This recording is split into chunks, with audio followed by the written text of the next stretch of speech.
Rain hammered my face as security gripped my arms, walking me across the parking lot like some common criminal.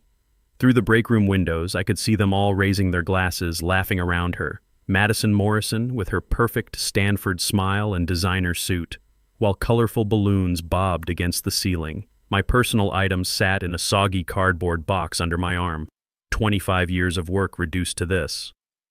I caught Tyler Morrison's eye through the glass. My new boss, all of 37 years old, lifted his champagne higher in a mock toast. Even through the rain and streaked windows, I could read his lips. "She'll fix your mess." 25 years. That's how long I'd been working industrial safety. The last 8 years perfecting this particular system that kept 50,000 workers safe every single day. 8 years of missed dinners, weekend calls, and solving impossible logistics while they gradually cut my entire team. 8 years of creating something revolutionary. "We're pursuing more innovative approaches," Tyler had announced 30 minutes earlier, sliding that empty box across his glass desk. "Someone with, shall we say, more contemporary methodologies." I didn't argue, didn't beg, just nodded, and felt something inside me shut down like a blown circuit breaker. My name is Marcus Sullivan. Friends call me Mac. And until an hour ago, I was the senior safety engineer at one of the largest industrial complexes on the West Coast. The security guard, Pete, who'd nodded good morning to me for 15 years, now avoided my eyes as he watched me load my drenched box into my pickup truck. "Just protocol, Mac," he mumbled. "Nothing personal." I sat in my truck, watching the celebration continue through rain-blurred windows. They'd been grooming Madison for months, Tyler's cousin, the rising star with her AI expertise who questioned my methods during every meeting. "Wouldn't a machine learning approach be more efficient?" she'd ask, never having worked a day on an actual factory floor where real people's lives hung in the balance. I turned the key and my F-150 rumbled to life. Contemporary methodologies, innovative approaches. Corporate speak for, "We don't understand what you built, so we're replacing you with something shinier." The highway stretched ahead as my wipers fought the downpour. I'd poured 8 years into that safety system, every lesson learned from 25 years of industrial accidents, every near miss that taught me something new, every life saved because the system caught what human eyes missed. Wait, let me check something with you real quick. If this story of corporate betrayal is hitting home, show your support by smashing that like button right now. Drop a comment if you've ever been pushed aside for someone younger, and make sure you're subscribed because trust me, you haven't seen the best part yet. My safety system wasn't like the cookie-cutter programs you could buy off the shelf. This was invisible architecture that made sure chemical leaks got detected before they became disasters, that equipment failures triggered shutdowns before anyone got hurt, that a complex with 50,000 workers could operate like a precision machine instead of a death trap waiting to happen. At 58, with gray stubble and work boots that had seen better days, I didn't look like their idea of innovation. But I'd learned something Madison and her algorithms never could. That real safety comes from understanding human nature, not just data patterns. You see, Tyler Morrison wasn't just some random MBA hire. He was the son of board chairman Richard Morrison, a 62-year-old who'd never worked a day on a factory floor but thought he understood operational efficiency. Tyler had been groomed for management since college, fast-tracked through various departments without ever getting his hands dirty. And Madison? She was Tyler's cousin, Richard's niece, fresh out of Stanford with theories about everything and experience with nothing. It was a family takeover disguised as corporate modernization, the Morrisons consolidating power by pushing out anyone who might challenge their vision of how things should run. My apartment was quiet when I got home. No wife anymore. Lost her to the job 10 years back when I chose a weekend emergency call over our anniversary dinner one too many times. No kids calling. They'd given up competing with work crises long ago. Just the echo of my boots on hardwood floors and the weight of realizing I'd sacrificed everything for a company that saw me as disposable. 10 months earlier, things had been different. My system had just completed its most successful year. Workplace injuries down 45%, 0 fatalities, emergency response times that set industry standards. "This is revolutionary," the plant manager had said, shaking his head in amazement. "How do you make it work so smoothly?" I couldn't fully explain it. The system worked because I'd spent 8 years learning the invisible patterns, how equipment behaved in different weather, how shift changes affected safety protocols, how human psychology played into accident prevention. I'd coded my experience into that system, made thousands of micro-adjustments that no manual could capture. Then Richard Morrison decided it was time for his son to make his mark. Tyler got promoted to VP of Operations with a mandate to modernize legacy systems. Translation: find ways to cut costs and put his family stamp on everything. Just to streamline operations, Tyler had assured me with that thin smile when he first arrived. The board wants fresh perspectives. Tyler, with his MBA and theories about digital transformation. Tyler, who'd gradually started appearing in meetings I wasn't invited to. Who somehow had access to my system designs. Who nodded sympathetically when I worked late, saying, "You should update your skill set, Mac," while quietly cataloging my methods. The Morrisons had played this perfectly. Bring in Madison as a consultant, let her study my work for months, then position her as the innovative replacement while painting me as the stubborn old-timer holding back progress. I should have seen it coming. The first night after getting fired, my phone stayed silent. The second day, too. They were probably congratulating themselves on their brilliant personnel decision. The heart of their operation, my creation, was now in Madison Morrison's manicured hands. I sat on my porch that second evening watching the city lights through the clearing rain. 8 years of my life, erased with corporate buzzwords and a champagne toast. I'd been a fool to think experience mattered anymore, that building something irreplaceable would make me irreplaceable. But the Morrisons had made one critical mistake. They thought my system was just code and hardware, something any smart engineer could figure out with enough time. They had no idea it was more like a living organism that required constant care and understanding. Sleep didn't come easy. I paced my small apartment, looking at books I'd never had time to read, opening cabinets full of frozen dinners and energy drinks. Who was Marcus Sullivan without the plant? What was left of Mac when the work that defined him got handed to someone else? I'd given everything to that place. When my wife Sarah finally left, she said, "You love that factory more than you love me." I didn't argue because part of me knew she was right. When my son stopped calling, when my daughter got married without me walking her down the aisle because of another emergency, I told myself it was all for the greater good, all those workers depending on me. Now they had Madison Morrison, with her Stanford degree and her family connections, and I was just another casualty of corporate efficiency. Dawn broke on day 3, and I was making coffee when it started. My phone buzzed, Madison's name on the screen. I let it ring. 3 minutes later, another call, then another. By noon, I'd counted 8 missed calls, each one coming faster than the last.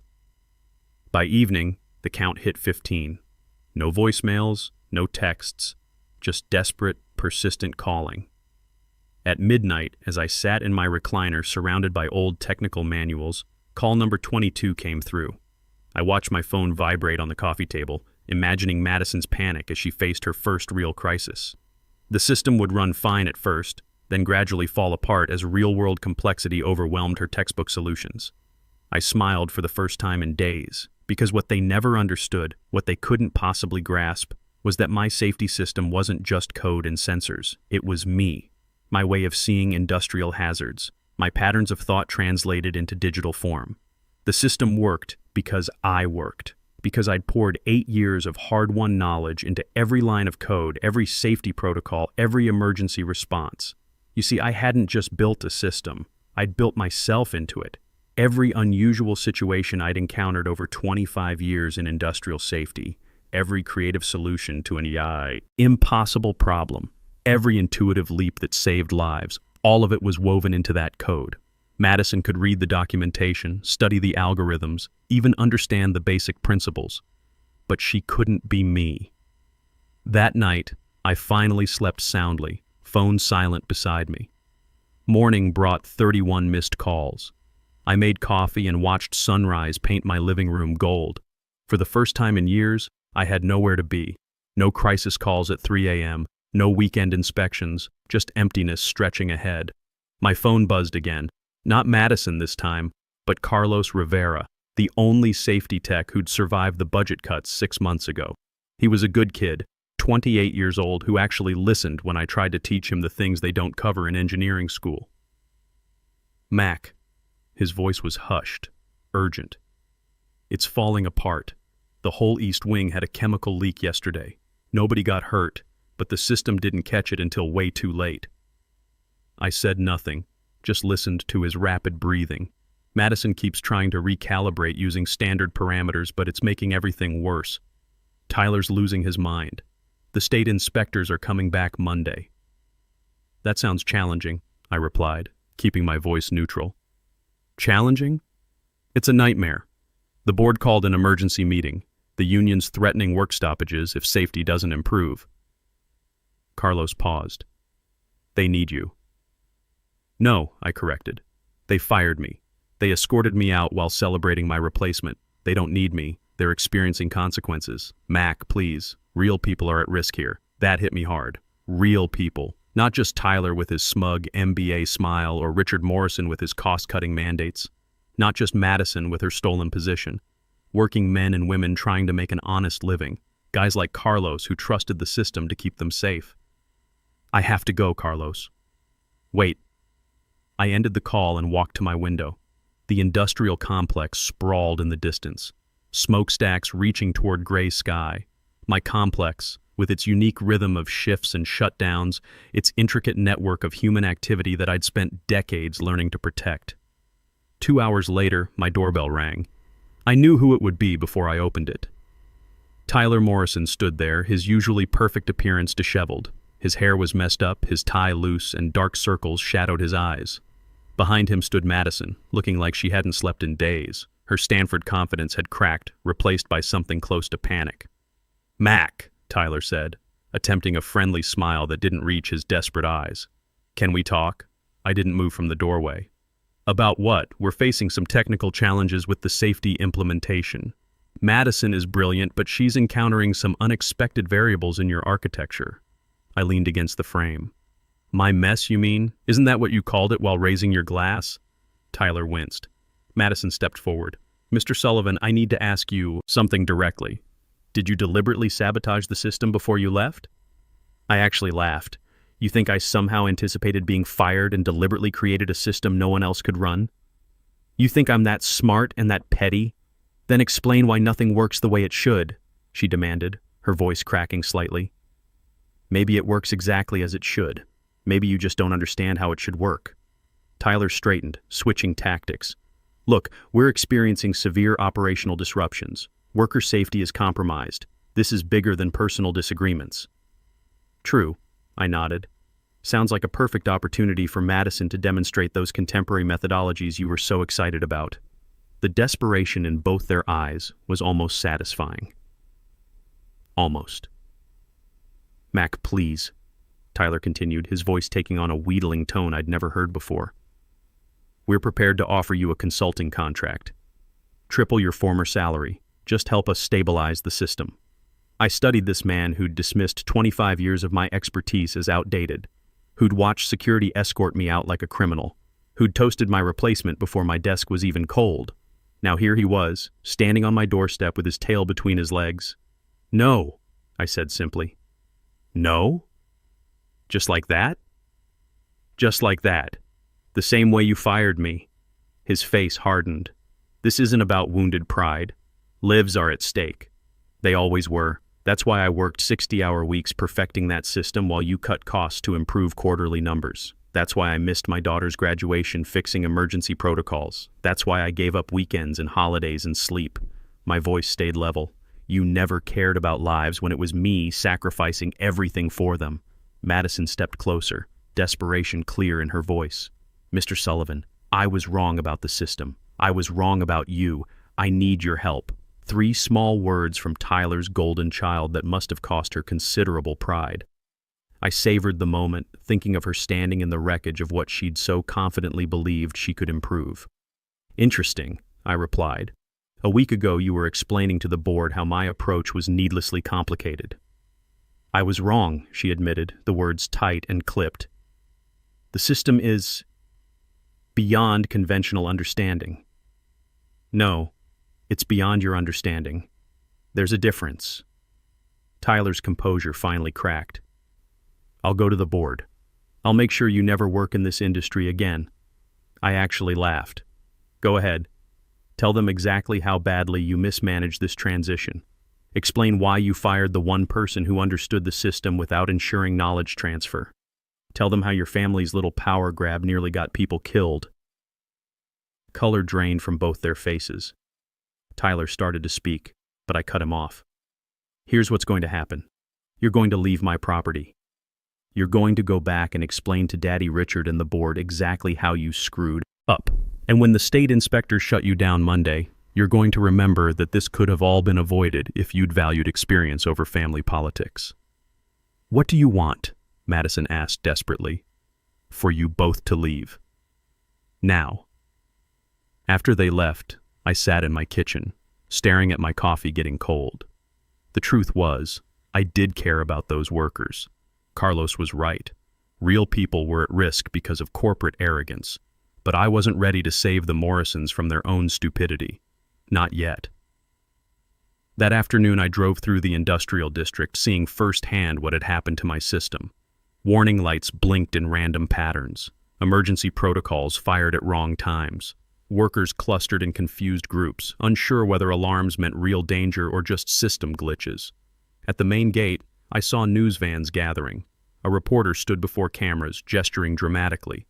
Day 5 of what officials are calling the safety crisis at Morrison Industrial Complex, with no resolution in sight and state inspectors threatening shutdown. I parked and walked closer, staying out of sight. Through the fence, I could see the controlled chaos of a facility slowly falling apart. Supervisors shouted orders that contradicted each other. Workers moved with the careful deliberation of people who no longer trusted their safety systems. My phone buzzed with a text from Carlos. "Emergency board meeting today. Tyler blaming system sabotage. Madison having breakdown. State threatening Monday shutdown. Please help." That evening I received an unexpected call. Patricia Williams, the plant manager, one of the few people in management I actually respected. "Mac, I need to see you, not at the company. Neutral ground." We met at Murphy's Diner, a place where workers grabbed coffee before shift changes. Patricia looked exhausted when I arrived, the weight of an unsafe workplace evident in the new lines on her face. "Thank you for coming," she said, sliding into the booth across from me. "I haven't agreed to anything," I reminded her. "I know, but you're here, which means you still care about this plant the same way you cared when you designed a system that kept us accident-free for 18 months straight." She signaled for coffee.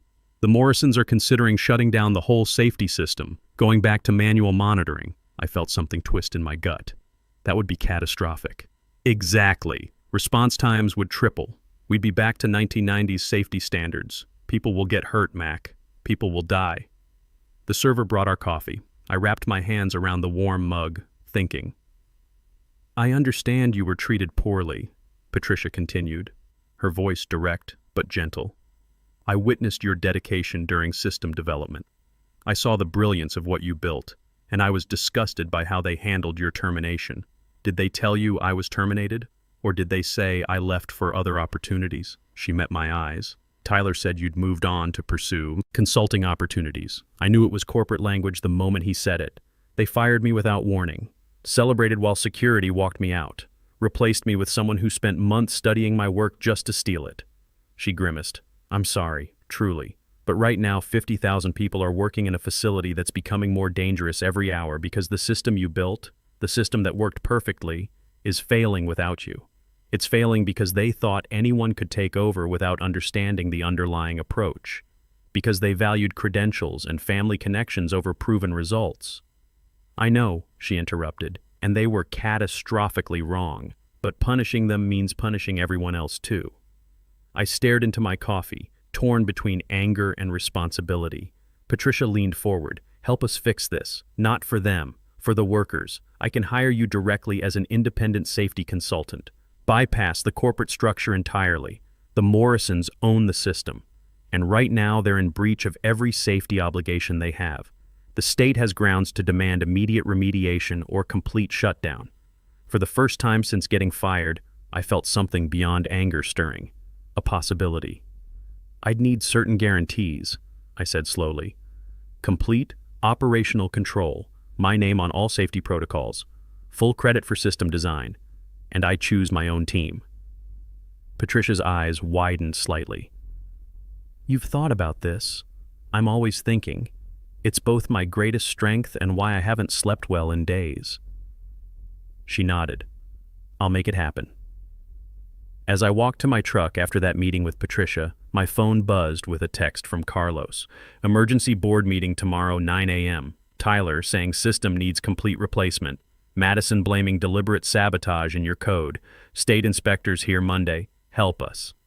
I smiled grimly. Sabotage, of course, because it couldn't possibly be that Madison Morrison, with all her impressive degrees and family connections, simply couldn't comprehend what I'd built. It had to be deliberate undermining rather than her own limitations. That night, as I organized my technical files and prepared for what would come next, I received one final call. Madison herself, her voice barely holding together. Mac, I know what this looks like. I know you have every right to hate us. But people are going to get hurt if this system fails completely. People are already getting hurt, I replied calmly. Her breathing was shaky. I accessed your personal files trying to understand the system better. I found your notes about the workers, about their families, about how you designed specific protocols because you knew Jim in Section C had back problems, or how you adjusted timing in the West Wing because Maria always arrived 10 minutes early. I said nothing. You didn't just build a safety system. You built protection for people you actually cared about, and I destroyed it because I thought I was smarter than you. For the first time, I heard genuine remorse in her voice. Not panic about her career, not fear of family disappointment. Actual understanding of what she'd damaged. Yes, I said simply. You did. Will you fix it? Please? I'll be at the board meeting tomorrow, I told her. But not to save you. To save them. The Morrison Industries boardroom was tense when I arrived the next morning. I'd dressed carefully, my best suit, the one I'd worn to my daughter's wedding when she finally forgave me enough to invite me. Richard Morrison sat at the head of the table, his face granite. Tyler fidgeted with papers. Madison stared at her folded hands. Gentlemen, Richard began, then noticed me entering. Mr. Sullivan, I wasn't expecting you.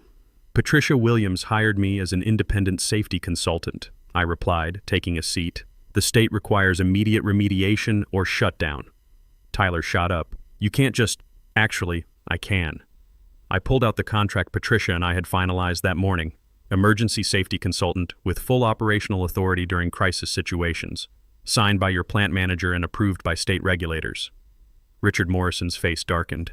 This is highly irregular.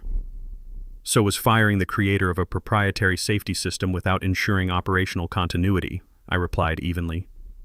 For the next hour, I listened to Tyler blame everyone but himself, watched Madison struggle to explain failures she didn't understand, and observed Richard Morrison realize his family's power play had backfired catastrophically. The system is fundamentally flawed, Tyler insisted. We need complete replacement. No, I said, standing up. The system is fundamentally sound. The operators are fundamentally incompetent. I walked to the presentation screen and pulled up the system logs I'd been analyzing all night. Here's what happened. Madison tried to optimize my adaptive protocols using standard algorithmic approaches. She treated a living system like a static machine. Every improvement she made created cascading failures because she didn't understand the underlying relationships. I clicked to the next slide, showing injury rates over time. For 18 months under my management, 0 fatalities, 45% reduction in injuries, emergency response times averaging 3.2 minutes. In the 5 days under Madison's management, 1 serious injury that should have been prevented, 3 chemical leak incidents, response times averaging 8.7 minutes. The room was dead silent. The choice is simple. You can keep pretending this is about innovation and family loyalty while workers get hurt. Or you can accept that some expertise can't be replaced by credentials and good intentions. Richard Morrison finally spoke, his voice tight. What are your terms? Full operational control of safety systems. My team, my protocols, my way. Tyler and Madison are removed from any safety-related decisions, and I want a public acknowledgement that the system failures were due to mismanagement, not design flaws. That's unacceptable, Tyler sputtered. I'm VP of Operations. You're a VP who nearly killed workers because you couldn't admit you were wrong, I cut him off. Your operation, your responsibility, your failure? Richard looked at his son with something approaching disgust. Tyler, you're reassigned to corporate development, effective immediately. Madison raised her head. Mr. Sullivan, what about me? I studied Tyler's cousin, this young woman who'd been so confident she could improve on my work. You'll transfer to a different department. Maybe spend some time learning how industrial facilities actually work before you try to revolutionize them again. She nodded, tears in her eyes. I'm sorry. I'm truly sorry for what I did to you. The meeting ended with me holding all the cards I'd been dealt with none of 6 days earlier. But the real satisfaction came 3 hours later when I walked back onto the factory floor wearing my old safety gear. Carlos saw me first. Mac! Thank God you're back! Word spread quickly. Workers who'd been walking on eggshells for days suddenly stood straighter. Supervisors who'd been improvising safety protocols finally had their expert back. The union rep, a tough woman named Rosa, actually smiled when she saw me. Never thought I'd be so happy to see your ugly face, she said, shaking my hand. It took 2 days to fully restore the system, not just the technical fixes, but rebuilding the confidence and trust that made it work. By Monday morning, when state inspectors arrived, everything was running smoother than it had in months. The inspectors spent 4 hours reviewing logs, interviewing workers, testing protocols. Their final report was simple. All safety standards exceeded. Facility cleared for full operation. That afternoon, Patricia found me in my old office, which I'd quietly reclaimed. The board approved your permanent consulting contract, she said. Double your old salary, full autonomy, your own team budget. I nodded, looking out at the factory floor where 50,000 people worked safely, because I'd refused to let family politics destroy what I'd built. The revenge I'd imagined, watching the Morrisons fail, proving they needed me, had happened exactly as I'd hoped. But the real satisfaction wasn't their humiliation. It was the knowledge that experience still mattered, that competence could triumph over connections, and that sometimes the best way to get revenge is simply to be irreplaceable. Tyler Morrison was transferred to a corporate desk job where he couldn't hurt anyone. Madison took a position in data analysis, far from anything involving real-world safety. And Richard Morrison had to explain to other board members how his family's power grab had nearly destroyed the company's most critical operation. As for me, I went back to doing what I did best, keeping people safe, and proving that 25 years of experience isn't something you can download or delegate. Sometimes the old ways really are the best ways.